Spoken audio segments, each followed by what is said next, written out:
오늘 말씀은 종말에 대한 영적 분별력을 가지라, 종말에 대한 영적 분별력을 가지라라는 제목을 가지고 하나님의 말씀의 의뢰를 함께 나누기 원합니다. 교회가 언제나 종말에 대한 기대, 소망이 사라졌을 때는 세속화되어지는 어떤 그런 경향을 보였고 교회가 타락했던 것을 보게 됩니다. 언제나 그러나 교회가 또 소수였지만 종말에 대한 소망이 강력했고 기대와 주님의 재림에 대한 어떤 그런 기다림으로 살았을 때는 교회가 흔들림 없이 세상의 어떤 그런 고난과 역경에도 불구하고 흔들림 없이 그 사명을 감당했던 것을 보게 되는 것이죠. 그렇기 때문에 우리 믿음의 선조들, 믿음의 선배들은 항상 구름만 좀 이렇게 이상하게 보여도 주님 다시 오시려나 그런 마음을 가지고 기대하며 살았다는 것이죠. 종말에 대한 기대, 소망이 우리 모든 성도들 가운데 있게 되기를 주로 축복합니다. 그날은 심판의 날이지만 믿는 자들에게는 구원의 날이고 구원의 날이고 기쁨의 날이고 축제의 날입니다. 바로 이 땅 가운데 이제는 이 세상의 모든 근심과 슬픔과 아픔과 눈물과 또 억울한 모든 것들이 다 지나가고 주께서 베푸시는 놀라운 축복 속에서 기쁨과 찬양만이 가득한 나라가 될 것이기 때문입니다. 오늘 본문에 보면 이제 마가복음 다시 돌아오셔서 이제 이렇게 살펴보기 원하는데요. 예수께서 세상의 마지막에 대해서 말세에 대해 별로 심각하게 생각하지 않는 제자를 향해서 주께서 아주 중요한 교훈을 주고 계십니다. 1절, 2절 오늘 읽지 않았지만 1절과 2절 말씀을 보도록 할까요? 시작. 예수께서 성전에서 나가실 때 제자 중 하나가 이르되 선생님이여 보소서 이 돌들이 어떠하며 이 거물들이 어떠하니이까. 예수께서 이르시되 내가 이 큰 거물들을 보느냐 돌 하나도 돌 위에 남지 않고 다 무너뜨려지리라 하시니라. 아멘. 본문의 내용이 이거죠. 주께서 성전에서 사역을 하시고 성전에서 가르치신 후에 이제 성전에서 나가실 때 제자들이 묻는 거예요. 선생님 보세요. 이 건물 어떠하며 이 거대한 이 건물의 위용이 어떠합니까? 이렇게 얘기하는 겁니다. 말씀드렸던 것처럼 성전이 어떻게 해요? 이 돌 하나가 얼마라고요? 12m예요. 돌 하나가. 정말 불가사의죠. 그 돌들이 그 당시에 어떤 그런 기계가 있었던 것도 아니고 어떤 그런 대형 트럭이 있었던 것도 아닌데 12m나 되는 돌을 어떻게 옮겨왔으며 그 돌들 위에 돌을 이렇게 쌓아 올리는 이 거대한 건축물을 건축했을까? 이것 자체가 사실은 불가사의할 정도로 어떤 그런 큰 위용을 자랑하는 건물이었는데 바로 이 건물을 보면서 말씀하시기를 뭐라고 말씀합니까? 이 큰 건물들을 보느냐? 돌 하나도 돌 위에 남지 않고 다 무너뜨려지리라. 이렇게 말씀하시는 거예요. 엄청나게 견고하게 지은 이 큰 건물들이 무너진다면 그렇다면 그날은 세상이 무너지는 날이 될 것이다 라고 생각하는 것입니다. 예수님께서 감람산에서 올리브산에서 성전을 마주 대하여 앉으셨을 때 베드로와 야고보와 요한과 안드레가 주님께 찾아옵니다. 그리고 주께 이렇게 묻는 거예요. 4절 말씀을 볼까요?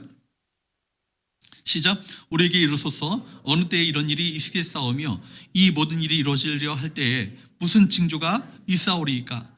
이 질문을 받으신 예수님께서는요, 예루살렘 성전이 무너지는 것에 대해서 그리고 세상의 끝 종말에 대해서 말씀해 주셨습니다. 그러니까 사실 마가복음 13장을 보면서 사람들이 헷갈리는 게 뭐예요? 예루살렘 성전이 무너지는 것과 동시에 세상의 종말을 동시에 또 말씀하고 계시기 때문에 사람들이 헷갈리는 거예요. 그러니까 어떤 학자들은 이거 마가복음 13장은 다 이미 성취된 얘기다 그렇게 얘기하면서 쉽게 무시하는 사람들도 봤습니다. 그러나 그렇지 않죠.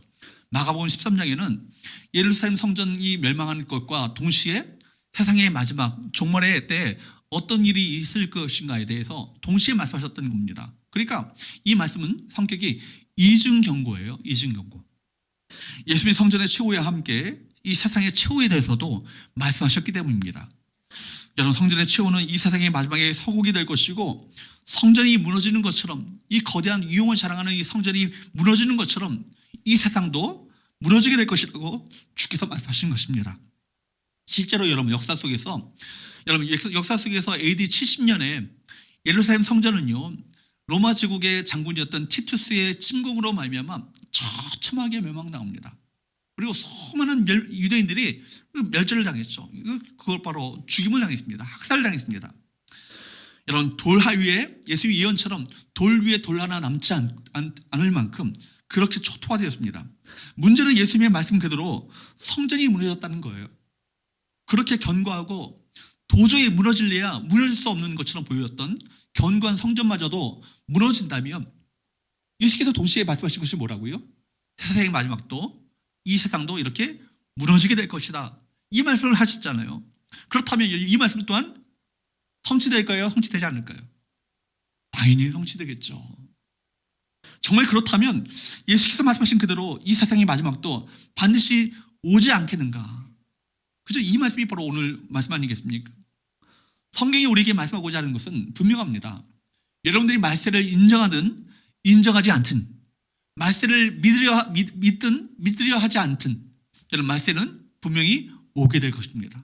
그리고 이 세상의 마지막이 온다면, 그렇다면 우리는 어떻게 이 마지막을 준비할 것인가? 우리 과제 아니겠어요? 먼저 우리는 마지막 때의 징조에 대해서 성경이 어떻게 말씀하고 있는지를 우리 살펴보아야 합니다.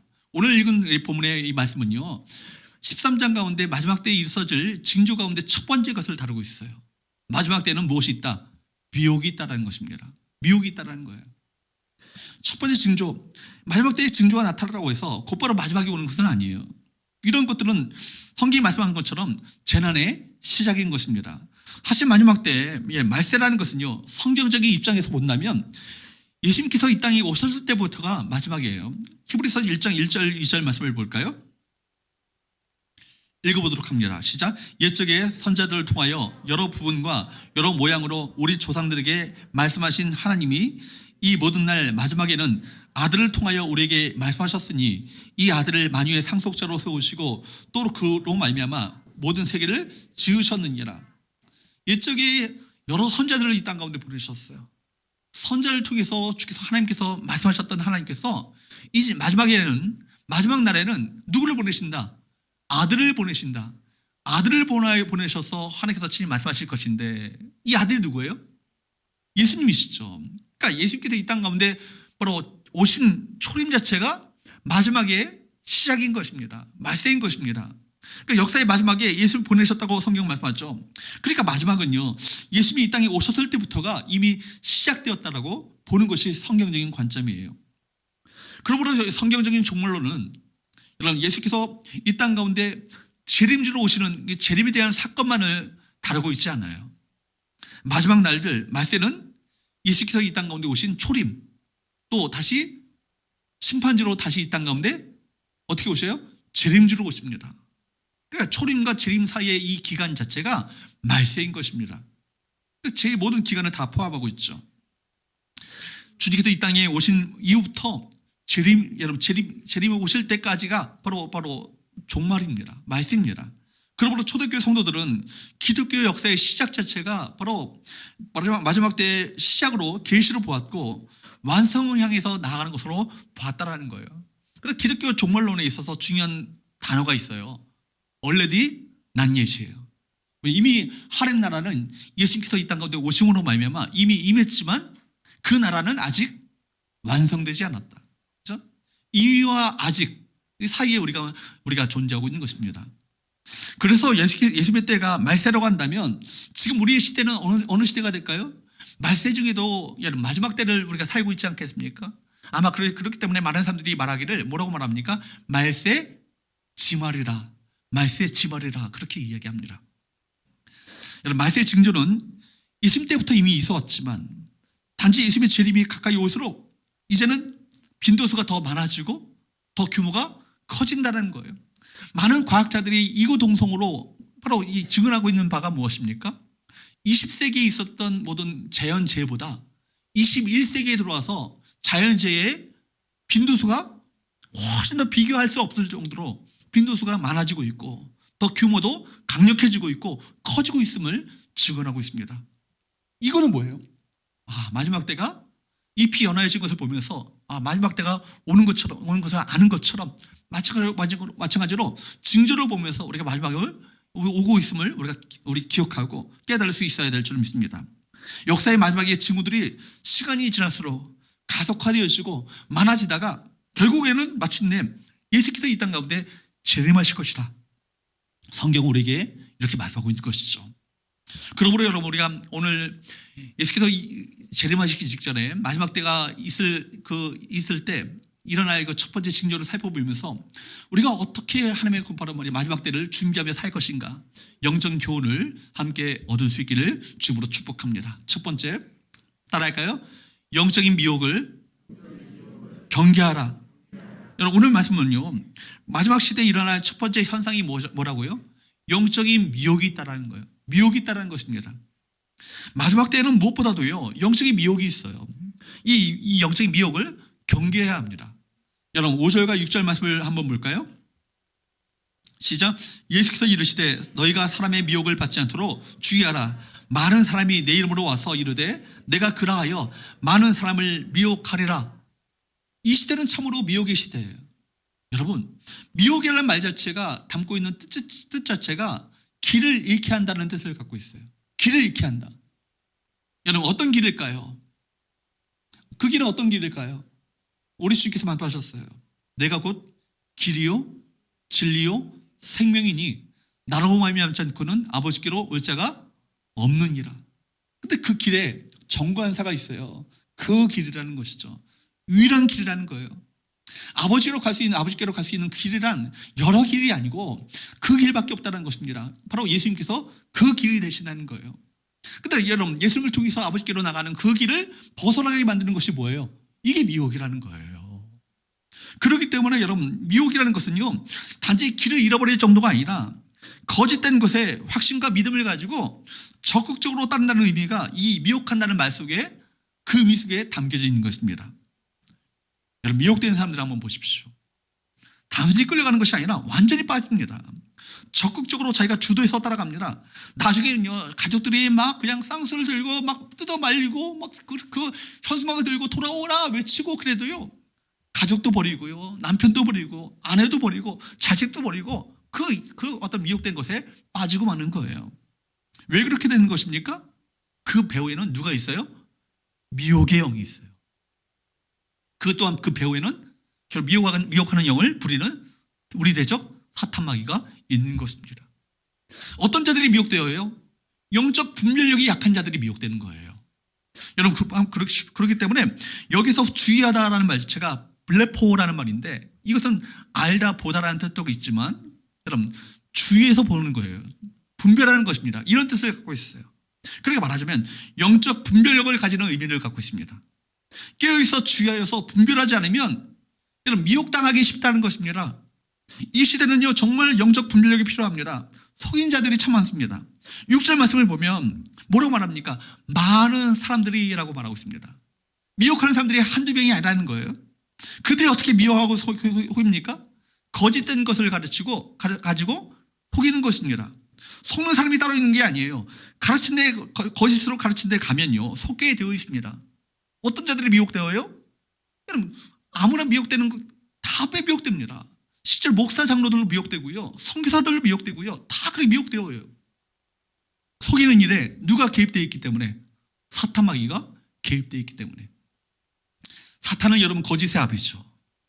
인류 이 역사가 시작되었던 아담과 하와 이후로부터 사탄 마귀는요, 우리를 끊임없이 미혹해 왔습니다.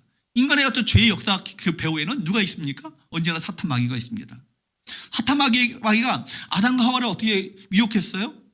보암직도 하고 먹음직도 하고 탐스럽게 할 만큼 그런 걸 가지고 미혹하는 거예요. 아무 거 가지고 미혹하는 게 아니라 우리가 볼 때 이거는 정말 진리다, 이거 볼 때 이건 꼭 우리가 받아야겠다, 먹어야겠다 하는 걸 가지고 우리 미혹하는 거 아니겠어요? 그러니까 그냥 속이는 게 아니라 진리와 거짓을요, 뒤섞여 놓아요. 그래서 우리를 속이는 것입니다. 처음부터 거짓을 말하면요, 대부분 우리가 알아보고 이거는 뭐 아니지 하고 떨쳐버릴 수 있겠지만 그럴듯하게 미혹하거든요. 그러니까 속는 거예요. 이단들도 여러분, 사단은 성경도 사용합니다. 예수님을 미혹할 때, 시험할 때 어떻게 했어요? 하나님의 말씀을 가지고 시험하잖아요. 여러분, 그걸 보면 알 수 있습니다. 여러분, 이단이요, 성경 사용합니다. 성경 봅니다. 성경을 가지고 거짓된 가르침을 가르치는 거예요. 성경 공부 모임으로 유혹합니다. 여러분 보세요. 어떤 유명한 선교사님이 오셔서 성경을 가르친대요. 가야겠어요, 말아야겠어요? 네? 가셔야죠. 말씀 배운다는데. 100% 이단입니다. 유명한 오늘의 교회 전사님이, 사랑의 교회 전사님이 하나님의 성경 공부를 하는데 집사님 한번 가봐. 가야겠어요, 안 가겠어요? 자기 교회 사역도 바쁩니다. 무슨 따로 나와서 성경 공부를 합니까? 100% 이단입니다. 그렇게 유혹하는 것은요, 100% 이단이에요. 그러니까 성경 공부 모임을 가지고 유혹합니다. 교회 밖의 성경 공부 모임은요, 99%가 다 이단이에요. 그러니까 여러분 보세요. 문제는 거짓을 가지고 가르치는 거예요. 마지막 시대의 특징은요, 거짓의 시대입니다. 그들의 가르침을 받다 보면요, 넘어갑니다. 양의 속성이 어때요? 양은요, 여러분 길을 잃기 쉽습니다. 길을 잘 잃어버린다는 거예요. 목자가 인도하지 않으면요, 양은요, 제멋대로 가다가 수렁에 빠지고 늪에 빠지고 벼락에 떨어집니다. 이게 양의 특성이에요. 문제는 뭐냐면 그 길을 잃은 양을 노리는 무엇이 있어요? 사나운 맹수가 있다는 거예요. 늑대가 있다는 거예요. 마주치면 영락없이 피해를 입습니다. 그런 가르침을 처음부터 마주치지 않는 것이 참 중요하죠. 이것이 좋습니다. 난 끄떡없어. 난 절대 안 넘어가. 그런 사람 없다는 거예요. 가르침을 받다 보면 그렇듯하고 그러다 보면 속는 거예요. 그 배후에 누가 있다고요? 악한 영의 역사가 있다는 것입니다. 거짓 가르침은요, 매우 달콤합니다. 그동안 들어본 적이 없는 말씀처럼 훅 빠지는 거예요. 아니, 내가 그동안에 궁금했던 이걸요, 아주 명쾌하게 해석해줘. 그러니까 여기에 막 쑥 빠지는 거 아니겠어요? 교회가 그동안 이것을 잘못 가르친 것처럼 막 그렇게 속입니다. 여기에만 뭐 진리가 있는 것처럼, 이 교회에 와야지 여기에 진리가 있는 것처럼 그렇게 가르치는 거예요. 못 들어본 이야기, 특별한 말씀을 가르쳐준다고 이야기하면서 미혹합니다. 미혹당하는 사람들이 따로 있는 것이 아니에요. 미혹한 자를 만나게 되면, 그 가르침을 받게 되면 미혹되는 거예요. 그러므로 요한일서 4장 1절 말씀에 보면 이렇게 말씀합니다. 시작. 사랑하는 자들아, 영을 다 믿지 말고 오직 영들이 하나님께 속하였나 분별하라. 많은 거짓 선지자가 세상에 나왔습니다. 영적인 거 좋잖아요. 영적인 거 사모하면서 영적인 거 영영 하다 보면 그냥 따라가다 보면 미혹당할 수 있다는 얘기예요. 영을 다 믿지 말고 어떻게 해요? 이 영이 누구에게 하나님께 속하였는가를 분별하라는 거 아니겠어요? 많은 거짓 선지자가 세상에 나왔습니다. 이렇게 말씀합니다. 그 여러분, 미혹의 영은요, 생각보다 강해요. 평소에 똑똑하고 사리분별도 참 잘하고, 이 사람 판단력도 분명한 것 같은데 어이없이 넘어지고 어이없이 넘어갑니다. 여러분, 이단에 빠지는 사람들이요, 아무런 무식쟁이들이 빠지는 게 아니에요. 똑똑하고 변호사, 의사들도 빠지고요, 똑똑한 목사님들도 빠집니다. 그런 사람들도 빠지는 거예요. 이렇게 어떻게 해야 합니까? 그러면 본문의 5절 말씀처럼 사람의 미혹을 받지 않도록 주의하라는 거예요. 이 주의하라는 말 자체가 미언료 시제예요. 그러니까 이 미언료 시제라는 것은 계속하라는 얘기 아니겠어요? 언제까지요? 주님 다시 오시는 그날까지 영적으로 깨어 있어서 영적 분별력을 가지고 우리가 주의하지 않으면 속수무책으로 당할 수 있다는 얘기입니다. 그러므로 여러분, 미혹은 계속되는 거예요. 그래서 우리가 미혹되지 않기 위해서는요, 우리 모두가 말씀 안에서 자라가야 합니다. 사도 바울은 에베소서 4장 14절에서 이렇게 말씀합니다. 읽어보도록 할까요? 시작. 이런 우리가 이제부터 어린아이가 되지 아니하여 사람의 속임수와 간사한 유혹에 빠져 온갖 교훈의 풍조에 물려 요동하지 않게 하려 함이라. 여러분, 어린아이의 특징이 뭐예요?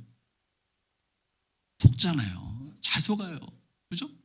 아이들이 좀 이게 미성숙하면 잘 속지 않습니까? 우리 하영이 같은 경우는 스타렉스만 태워주면 아무나 다 따라갈 것 같아. 차 타는 걸 좋아하니까 그냥 스타렉스 문만 열리면 그냥 아무 데나 들어가려고 그래요. 그러니까 이게 문제 아니겠어요? 여러분, 어린아이의 특징은요, 사탕 하나 주고 맛있는 과자 주면 쉽게 따라가는 것이 아이들의 특징 아니겠어요? 속기를 잘한다는 얘기예요. 그러니까 여러분, 속지 않으려면 영적으로 자라가야 되는 거예요. 영적으로 성장하지 않으면, 영적으로 아직도 어린아이라는 건 얘기는 우리 성경에서 말하는 겸손과 순수의 상징의 어린아이가 아니고 영적으로 자라지 못한 상태를 말하는 거예요. 영적으로 성장하지 못하고 영적으로 어린아이의 상태 가운데 여전히 있으면 어떻게 해요? 사단의 미혹에 쉽게 당할 수 있다는 얘기예요. 누가 사단의 미혹에 당합니까? 영적으로 자라지 못하는 사람들, 또 영적으로 병든 사람들. 이 사람들이 사단의 유혹에 쉽게 넘어가는 거예요. 왜 시험에 빠집니까? 영적으로 내가 아직 건강하지 못하기 때문에, 아니면 영적으로 내가 아직 자라지 못했기 때문에, 둘 중에 하나인 거예요. 그렇기 때문에 여러분 보세요. 우리가 이제부터 어린아이가 되지 아니하며 사람의 속임수와 간사의 유혹에 빠져 온갖 교훈의 풍조에 밀려 요동하지 않게 되려 함이라. 여러분, 영적으로 자라가야 언제까지, 어디까지요? 그리스도의 장성한 분량까지 우리가 성장하고 자라가야 온갖 사단의 어떤 미혹과 시험에 우리가 흔들리지 않고 요동치 않고 여러분 굳건히 서서 그 사명을 감당하는 믿음의 사람들로 성장하는 거 아니겠습니까? 그러므로 여러분 영적인 어린아이로 있어서는 안 되는 것입니다. 이 말씀은 에베소서 전체 맥락에서 이해해야 되는 거예요. 성도들은 공동체 안에서 영적으로 자라가 성숙한 그리스도인들이 되는 것입니다. 함께 자라가는 거예요. 즉 성숙한 그리스도인을 데려간다면 주님의 몸된 공동체 안에 소속되어 있어야 합니다. 양은요 무리에 소속되어 있어야 되는 거예요. 무리에서 벗어나 있으면 언제나 공격당하기 십상인 것입니다. 자신의 신앙만 챙기다고 되는 것이 아니에요. 코로나19로 인해서 여러분 얼마나 지금 여러분 공동체 안에 교제끈이 약해지고 있습니까? 지난 시간에 말씀드렸던 것처럼 미국의 삼나무, 여러분 수백 년 동안 그 견고한 숲을 그렇게 유지할 수 있었던 원인이 뭐라고요? 뿌리가 서로 엉켜 있었다는 거예요. 서로 엉켜 있음으로 말미암아 서로를 지탱해주고 서로 연결해주고 서로 붙잡아주고 했기 때문에 수많은 태풍과 폭풍이 몰아닥친다 할지라도 허리케인이 닥쳐와도 끄떡없는 나무들로 그 거대한 숲을 수백 년 동안 이룰 수 있었던 거 아니겠습니까? 마찬가지예요. 여러분 우리가 서로를 지탱해주고 서로를 지지해주고 격려해주고 위로해주고 서로 위해서 기도해주고 말씀으로 권면하며 말씀으로 세워주고 말씀을 함께 나누고 그런 마음이 함께 성장하지 않으면 사단에게 공격당할 수 있다는 것입니다. 여러분 서로 연결되어 있어야 되는 거예요. 그래야 흔들리지 않습니다. 공동체 안으로 들어가시길 바랍니다. 진리를 알아가는 성경 공부도 개인적으로 하지 마시고 교회 안에서 하시기 바랍니다. 하나님의 말씀을 101, 201 과정, 101 과정을 마치고 201 과정만 여러분 확실하게 공부하셔도요 이단에게 쉽게 빠지지 않습니다. 말씀이 들어가 있기 때문에 쉽게 이단의 어떤 거짓된 가르침에 빠지지 않는데 말씀이 이단에게 빠지는 이유가 뭐예요? 그분들을 보면 하나하나 보면은 말씀이 약해요. 진리에 대한 확신이 복음이 약해 있기 때문에 복음이 그 10년 가운데 온전하게 서 있지 않기 때문에 이단에게 쉽게 빠지는 건 아니겠어요? 그러므로 여러분 건강한 교제를 맺으면서 성경 공부를 해야 합니다. 공동체 안에 있는 것이 복이에요. 여러분 공동체 안에 속해 있는 성도는 사단이 건들 수 없는 것입니다.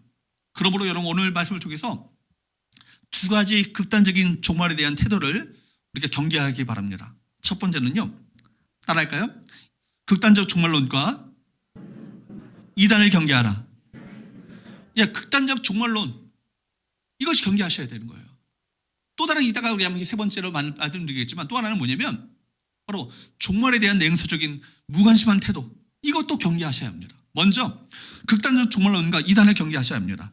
마지막이 가까이 올수록 미혹하는 자들은요 더 기승을 부릴 것입니다. 특별히 종말에 대한 극단적인 광신적인 태도 이거 경계해야 되죠. 대한민국이 1992년 난리가 아니었죠. 뭐 때문에? 이단에 대한 종말에 대한 어떤 이단이 있었잖아요.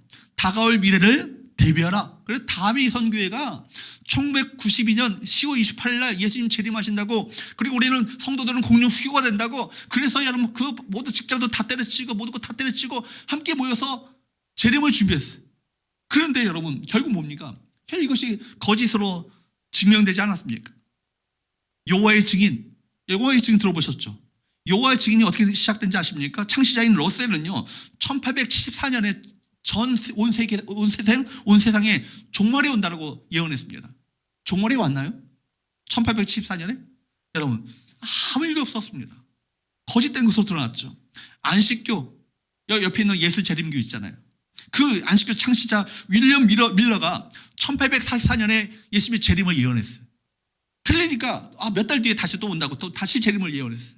또 이것도 틀렸습니다. 그러니까 뭐라고 하냐면 성도들이 율법을 지키지 않아서 재림이 미뤄지고 있다고 또 이렇게 거짓말을 치는 거예요. 그래서 여러분 안식교가요 기독교와 한 부파가 아니에요. 안식교의 뿌리가 뭐예요? 사도 바울이 바울 서신에서 그토록 싸웠던 할례당 율법주의자들 이들이 똑같은 안식교 아니에요? 그러니까 그 배후에는요 사단 마귀가 있는 거예요. 똑같은 그릇하게 똑같이 찬송을 부르고 똑같이 성경을 사용하는 것처럼 보인다 할지라도 그 배후에는요 똑같은 하나님께 속한 것자가 아닌 것입니다. 미혹하는 영이 그 배후에 있는 것입니다. 여러분 그 외에도 종말론자들이 얼마나 많았어요. 최근에 뭐예요? 홍해선 신옥주인가요? 이런 사람들이 한국 전쟁이 일어난다고 해서 미국으로 이민 가야 되고 피지로 이민 가야 되고 그렇게 난리법석했는데 여러분 그 일이 일어났습니까? 2015년에 뭐 그런 일이 한국전쟁이 일어난다고 뭐 떠들었다가 다 거짓으로 증명되지 않았습니까? 때와 날에 대해서 관심을 갖고 때와 날을 얘기하는 사람들은요 100% 이단이에요. 여러분 신천지도 마찬가지죠. 신천지는요 비유풀이와 요한계시록을 자의적으로 해석하면서 종말론을 부추깁니다. 신도수가 14만 4천 명이 채워지면 온 세계에 종말이 올 것이다. 그렇게 얘기하거든요. 근데 여러분 14만 4천 명이 넘어갔습니다. 신천지가. 그런데 이제는 다른 얘기를 하는 거예요. 여러분 그때까지 자칭 보혜사인 이만희 교주는 죽지 않는다. 그런 얘기합니다. 이런 극단적 종말론적 이단들을 여러분 조심하셔야 합니다. 예수님의 재림의 그 연도와 여러분 그 날짜는요 누가 알아요? 서원교회 김은태 목사는 압니까? 몰라요. 아무도 모르는 거예요. 그래서 예수께서 뭐라고 말씀하십니까? 32절 한번 볼까요? 32절 시작. 그러나 그날과 그때는 아무도 모르나니 하늘의 천사들도 아들도 모르고 오직 아버지만 아시느니라. 그날과 때를 모른대요. 모른대요. 하늘의 천사들도 모른대요. 아들도 모른대요. 아들은 누구예요? 이 말씀을 하고 계시는 예수님도 모른다는 거예요. 이것은 누구에게만 속해 있다? 아버지 하나님만 아시는 일이다. 이런 얘기를 하는데 이런 왜 때와 날을 굳이 지정하여서 그것을 이야기하면서 사람들에게 가르칩니까? 왜 그래요? 미혹하기 위해서. 유혹하기 위해서 그런 거죠. 세상이 곧 끝날 것처럼 예언하는 자들이 많이 그 위에도 나타났지만 모두가 다 가짜였습니다. 제가 혹시라도 말씀에 여러분 긴장하셔야 합니다. 2022년 10월 28일 날 예수님 재림하십니다. 그렇게 제가 말씀을 하걸랑 저를 끌어내셔야 합니다. 제 속에 뭐예요? 악한 영이 들어간 거예요. 그죠? 여러분 그거 다 거짓이죠. 그죠? 아버지도 모르고 아들도 모르고 천사도 모르고 아버지만 아신다고 하셨던 이 말씀을요 누가 왜곡하고 누가 이것을 거짓으로 가르치고 있습니까? 뿐만 아니라 말세의 이단들이 미혹할 때 어떻게 미혹해요? 자칭 예수라고 내가 자칭 하나님이라고 그렇게 미혹합니다. 5절과 6절 말씀을 볼까요? 시작.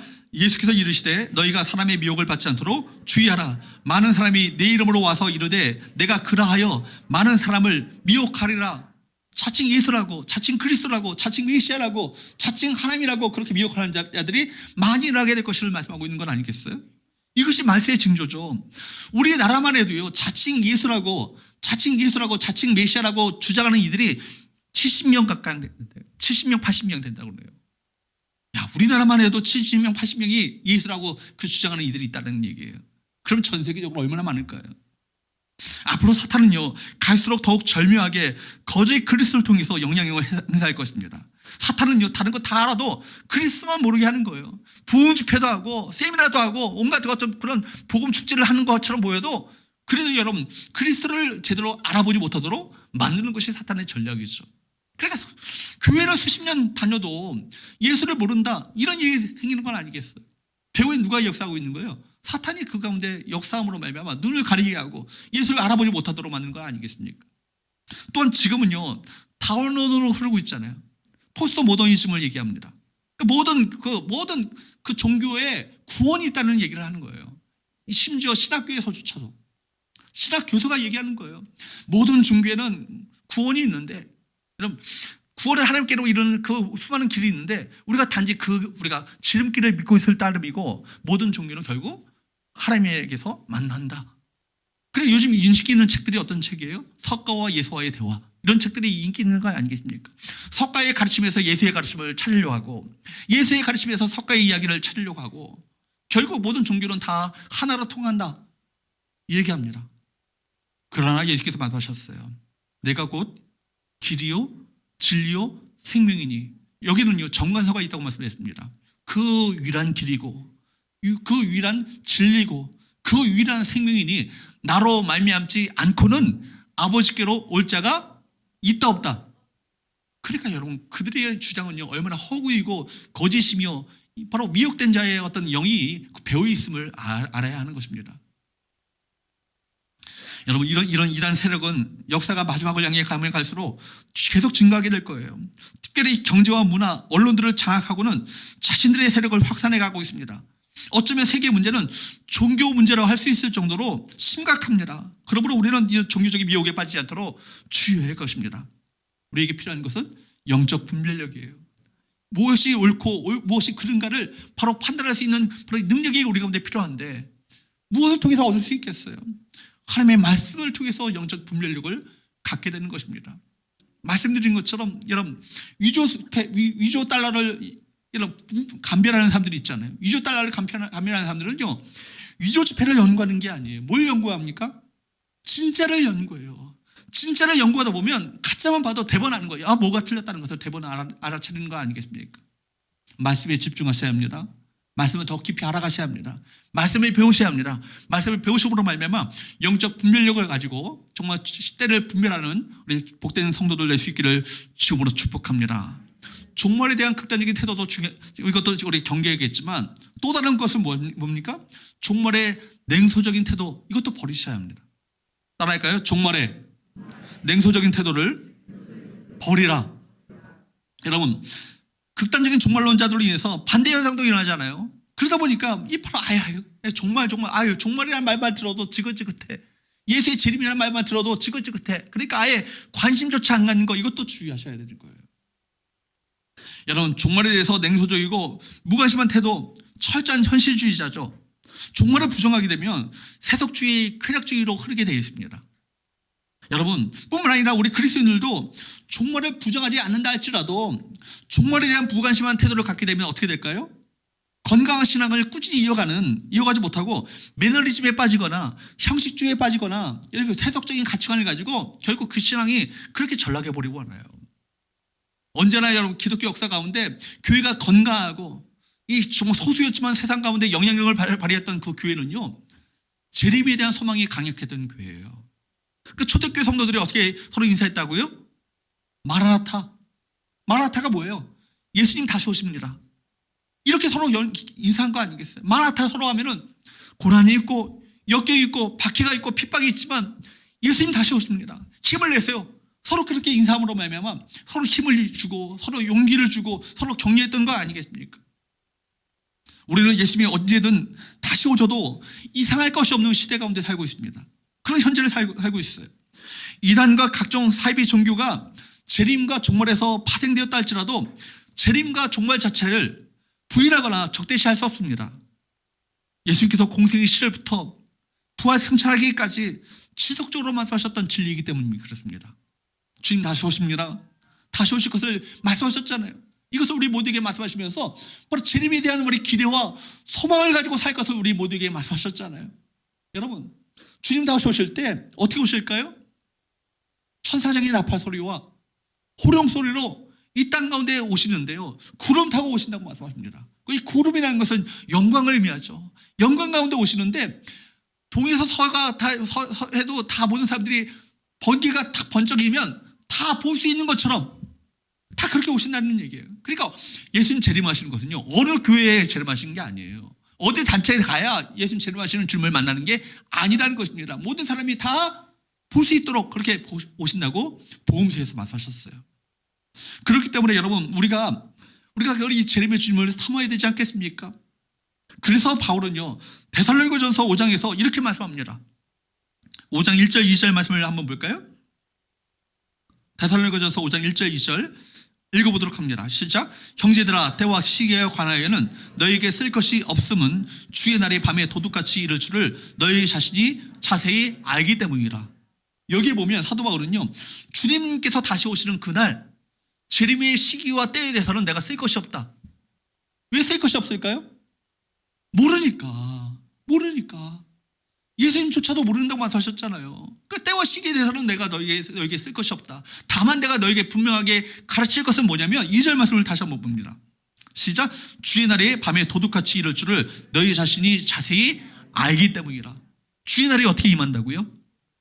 밤에 도둑같이 임한대요. 그러니까 밤에 도둑은 어떻게 임할까요? 내가 오늘 밤에 당신 집 내가 털 거야. 박대영 집사, 내가 오늘 밤에 내가 당신 집 털 거야. 이렇게 하고 터는 사람 없죠. 없어요. 도둑같이 임한다는 것은 뭡니까? 갑자기 임한다는 거 아니겠어요? 그러므로 여러분 주께서 다시 오실 그날도 그렇게 된다는 것입니다. 언제가 될는지 우리로는 알 수가 없다는 얘기 아니겠어요? 사실 하나님께서 여러분 우리에게 주님의 날을 언제 올지를 가르치지 않는 것은요 우리를 위한 일이에요. 그렇지 않겠습니까? 만약 사람들이 그날을 안다면 주님 다시 오실 때까지 열심히 죄짓고 즐기고 먹고 마시고 향락을 즐기다가 주님 다시 오기 전날에 전부 여으시옵소서 손들고입니다 이러면 되는 거잖아요. 그죠? 이빠이 죄짓다가 그때 가서 회개하면 끝나는 거 아니겠습니까? 그러지 않도록 우리가 순결한 주님의 신부가 되어서 거룩한 삶을 살면서 주님의 재림을 기다리며 그렇게 순결하게 삶을 살도록 우리에게 이 때와 날을 가르치지 않으시는 거예요. 주님께서는 주님 다시 오실 날을 아무도 예측할 수 없음을 사도 바울은 또 다른 비유를 들어서 설명합니다. 뭐라고 합니까? 데살로니가전서 5장 3절 말씀을 계속 봅니다. 시작. 그들이 평안하다 안전하다 할 그때 임신한 여자에게 해산의 고통이 이름과 같이 멸망이 갑자기 그들에게 이르리니 결코 피하지 못하리라. 오늘날은요 해산 날짜를 우리가 분명히 알 수 있습니다. 의술이 발달되고 의학이 발달됐기 때문에 언제 해산 날짜인지 알아요. 출산 예정일인지 알아요. 그러나 그때는요 의학이 발달되지 않았기 때문에 아기를 임신한 엄마들이 어렴풋이 언제쯤 나올 거라는 예측은 할 수 있겠지만 갑자기 해산의 때가 고통이 찾아오는 거 아니겠습니까? 여러분 주님 오신 날도 마찬가지예요. 대부분의 사람들은요 세상 재미에 푹 빠지고 먹고 마시고 시집가고 장가가고 할 것입니다. 주님 다시 오실 것이라는 걸 잊어버리고 살다가 어느 날 갑작스럽게 다시 오시는 주님을 맞이하게 될 거예요. 얼마나 그때 그렇게 준비되지 않은 사람은 당황스럽고 황망하겠습니까? 반면에 준비된 사람들에게는 어떻게 될까요? 그날은 기쁨의 날이고 축제의 날일 것입니다. 구원의 날이 될 거예요. 그러므로 여러분 중요한 것은요 주님께서 다시 오시면 모든 사람을 심판하실 것이라는 사실입니다. 그때가 준비된 사람들은 그날은 기쁨의 날이 되겠지만 그날에 준비가 되지 않은 사람은요 피할 수 없는 심판의 날이 될 것이라는 사실입니다. 그러므로 저와 여러분들은 누가 뭐라고 해도 주님 다시 오실 그날을 준비하며 살아야 될 줄로 믿습니다. 우리는 그날이 언제 오더라도 주님 맞이할 준비된 자세가 우리 가운데 필요한 거예요. 참된 그리스도인들은 어느 순간도 마지막이 될 수 있다는 긴장감, 긴박감을 가지고 살아가는 것이 참된 그리스도인들의 삶인 것입니다. 세상에 종말이 있어요. 여러분 세상에 마지막이 있습니다. 믿으세요? 개인의 종말이 있습니다. 개인의 마지막이 있어요. 여러분 언제라도 주께서 부르시면 우리는 가야 하는 것이 우리 인생들 아니겠어요? 그날이 언제 될지 우리가 아무도 장담할 수 없잖아요. 그러므로 여러분 더러운 죄에 빠져 있을 수 없고 육신적인 세속적인 욕망에 빠져 있을 수 없습니다. 언제나 종말의식을 가지고 하루하루를 다시 오실 주님을 기다리는 마음을 가지고 살아야 될 줄로 믿습니다. 이것이 재림의 때를 비밀로 하신 주님의 마음이고 주님의 계획인 것입니다. 그러므로 여러분 종말에 대해서 냉담하고 여러분 부정적인 현실주의자 반면에 여러분 종말에만 목을 메고 현실로부터 도피하고자 하는 극단적 종말론자 이 두 가지를 모두가 다 경계해야 되는 거예요. 우리는 늘 공동체에 소속되어 주님의 때를 함께 소망하고 기대하며 순결한 신부로 살아가는 책임과 의무가 우리 모두에게 있는 것입니다. TV 동물 다큐멘터리를 보시게 되면 동물의 왕국 같은 다큐멘터리를 보게 되면 여러분 중요한 교훈이 있잖아요. 그렇죠? 여러분 야수들이 언제 누구를 공격합니까? 무엇을 타깃으로 삼아요? 초식동물을 공격할 때 무리들을 무작정 공격하는 게 아니에요. 언제나 무리로부터 떨어져서 풀을 뜯고 있는 동물을 공격합니다. 혹은 어린 새끼를 공격하는 거예요. 엄마 말처럼 힘있게 뛰지 못하는 그런 초식동물들을 공격하지 않습니까? 두 가지죠. 그러니까 여러분 공동체에 소속되어야 미혹의 영에 당하지 않는다는 거예요. 또뿐만 아니라 여러분 우리가 영적으로 성장해야 미혹의 영에 당하지 않는다는 얘기 아니겠습니까? 사탄도 마찬가지입니다. 여러분 사탄의 공격도 마찬가지예요. 사탄은 언제나 강한 곳을 공격하는 것이 아닙니다. 어디를 공격해요? 급소를 노려요. 그렇죠? 약한 곳을 노립니다. 내게 있어서 약한 곳 그걸 노리는 거예요. 그리고 내게 있어서 틈을 노리는 것입니다. 이거 사탄의 공격 방식이에요. 공동체의 보호에서 벗어난 이들, 신앙의 어린 자들, 그런 자들이 노리는 것입니다. 아니면 신앙이 병들어 있거나 이런 자들 노리는 거 아니겠어요? 그러므로 여러분 말씀드린 것처럼 공동체에 소속되어서 보호받으셔야 합니다. 목장이 그 역할을 감당해야 하고 가능하면 목장에 다 들어가셔야 돼요. 여러분 목장이 다시금 우리가 회복돼야 되고 목장의 귀한 사명을 감당해야 될 그 이유가 뭐예요? 함께 더불어서 함께 지탱해주고 영적으로 지지해주며 보호해주고 함께 세워주고 함께 자라도록 만드는 이 공간이 뭐예요? 이 목장 아니겠어요? 여성들만 하나요? 남성들도 하셔야 되죠. 우리 남자 성도님들도 이 일에 앞장서셔야 합니다. 우리 장로님들 세례교인 25명의 그 영혼을 책임지는 분들 아니겠습니까? 그렇다면 이 장로님들이 목자의 사명을 감당하셔야 합니다. 안수사님들, 여러분 교회에서 안수사님들로 세워지는 분들 영적 리더들 아니겠어요? 영혼들을 책임져야 될 목자들 아니겠습니까? 여러분 그분들이 여러분 이 사명을 감당하셔야 되고 우리 권사님들, 권사가 여러분 명예직입니까? 그렇지 않잖아요. 권면하며 여러분 그들을 믿음으로 세워나가야 그 사명이 권사의 직분의 그 이름 속에 담겨져 있습니다. 권사라는 말 자체가 보혜사라는 말이에요. 말하면 보혜사, 파라클레토스, 그들을 권면하고 위로하며 그들을 격려하고 변호해주고 그들을 상담해주며 그들을 도와주며 보호해주며 그런 이들이 바로 권사의 이름 속에 담겨져 있는 그 말 아니겠습니까? 그 역할을 우리 모두가 감당해야 하는 것입니다. 마지막 때가 올수록 주님의 재림의 때가 가까이 올수록 이 사명을 우리 모두가 힘있게 감당하는 저와 여러분 되시기를 주님으로 축복합니다. 여러분 그러므로 하나님 말씀 중심의 신앙으로 돌아가야 합니다. 영적 분별력이 어떻게 자라간다고요? 어떻게 자랄 수 있다고요? 하나님의 말씀을 가까이 할 때, 말씀에 가까이 할 때 말씀을 통해서 영적 분별력이 생기는 건 아니겠어요? 말씀과 기도 생활을 여러분 가까이 하셔야 합니다. 그래야 여러분 깨어있을 수 있는 거예요. 깨어있는 날 영적으로 깨어있다는 것은 뭐예요? 우리가 하나님의 말씀을 통해서 하나님의 음성을 듣고 영적으로 기도를 통해서 주님과 연결되어 있어야 깨어있는 삶을 살아갈 수 있는 건 아니겠어요? 여러분 종말의 시대의 징조들이 나타나고 있습니다. 그 특징 중에 하나가 오늘 말씀드린 것처럼 거짓 그리스도인들, 거짓 그리스도들, 이단들이 여러분 창궐을 한다는 거예요. 예수께서 예언하신 것처럼 이단은요 지속적으로 교회가 존재하는 곳마다 이단은 생길 거예요. 이단은 바로 발생할 것입니다. 교회를 괴롭히고 성도들을 미혹하고 교회를 분열시키며 교회를 갈라지게 만드는 그 이단들이 여러분 지금도 막 열심히 활동하고 있다는 거예요. 그럴 때 여러분 어떻게 여러분 그 사단의 어떤 공격에 우리가 맞설 수 있겠어요? 하나님의 말씀밖에 없는 것입니다. 말씀을 연구하시고 말씀을 묵상하시고 말씀을 통해서 하나님의 뜻을 날마다 분별하며 살아갈 때만이 우리가 바른 길을 걸어갈 수 있는 것입니다. 그러므로 여러분 말세에 가까울수록 어둠의 세력들은 우는 사자처럼 교인들을 노린다라고 말씀하면서 사도 베드로는 우리 모두에게 이렇게 경고하죠. 베드로전서 5장 8절 말씀을 봅니다. 시작.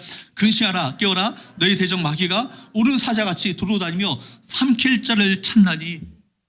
우리 모두가 이단에 빠지지 않도록 교회의 건강한 성경 공부, 양육 훈련, 가르침에 열심을 더해야 할 것입니다. 그리고 이단에 빠진 교우들이 있다면, 성도들이 있다면 그들의 불쌍히 여기시는 마음을 가지고 진리의 길로 이끄시는 그 사명을 우리 모두가 감당해야 될 거예요. 사랑하는 여러분, 우리 인생은요 바른 진리 위에 세워지지 않으면요 모래 위에 지은 집과 같아요. 진리 위에 세워지지 않으면 쉽게 무너지고 마는 것이 우리 인생인 거예요. 진리 위에 바로 세워져 있어야 믿음의 반석 위에 진리의 말씀 위에 견고하게 뿌리를 내리고 견고하게 서 있어야 어떤 세상의 어떤 거짓된 그런 가르침과 풍조에도 흔들리지 않고 요동치 않고 믿음으로 우리 끝까지 주님 오시는 그날까지 사명을 감당하는 그 길을 올곧게 걸어갈 수 있지 않겠어요? 여러분 바른 공동체에 소속된 것 축복인 줄 아셔야 합니다. 그리고 서로 이 공동체를 건강하게 세워나가는 것, 이 모든 것이 우리의 책임을 기억하시면서 목장을 세워나가고 건강한 교회를 세워나가는 이 책임의 이 사명에 우리 모두가 전력함으로 말미암아 주님 다시 오시는 그날까지 구원의 방주로서의 사명을 감당하고 이 땅에 많은 정말 아직도 정말 주님 다시 오신 것을 모른 채 흥청망청 세상의 것에 빠져있는 그 영혼들을 구원하는 그 사명을 감당하는 우리 모든 성도들 되시기를 주님으로 축복합니다. 기도하겠습니다.